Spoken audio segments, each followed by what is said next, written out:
नमस्कार, स्वादिष्ट पदार्थ मराठी या चॅनलवर आपले स्वागत आहे। आज आपण अत्यंत पौष्टिक अशी रेसिपी पाहणार आहोत। आज आपण खरवस करणार आहोत। तत्पूर्वी आपण जर चॅनलवर नवीन असाल तर चॅनलला सबस्क्राइब करा आणि रेसिपी आवडल्यास सर्वांबरोबर शेअर करा। चला तर मग सुरू करूयात आपली आजची रेसिपी। सर्वप्रथम आपण एका पातेल्यात 1 ग्लास कोवळे किंवा चिकाचे दूध घेऊयात। हे दूध आपल्याला जवळच्या मिठाईच्या दुकानात किंवा जवळील गोठ्यावर मिळेल। आता यात 1 ग्लास साधे दूध टाकू। यात गोडीसाठी 1 वाटी पिठी साखर टाकून व्यवस्थित मिक्स करून घेऊ।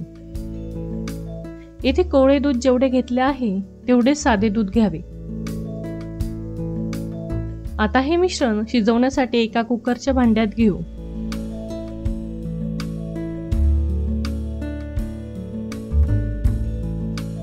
आता कुकरमध्ये 1 ग्लास पाणी टाकू व कुकरचे भांडे त्यात अलगदपणे ठेवून देऊ।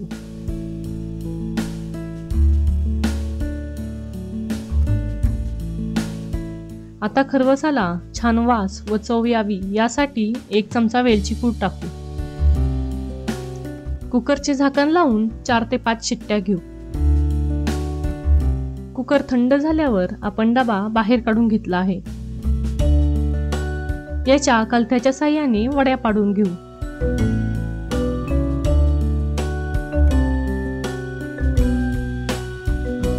आपण पाहू शकता आपला खरवस खूप सॉफ्ट झाला आहे व आपण ही रेसिपी घरी करून पहा। आपणास हा व्हिडिओ कसा वाटला हे कमेंट बॉक्समध्ये नक्की कळवा व आमच्या चॅनलला लाईक, शेअर आणि सबस्क्राइब करायला विसरू नका। धन्यवाद।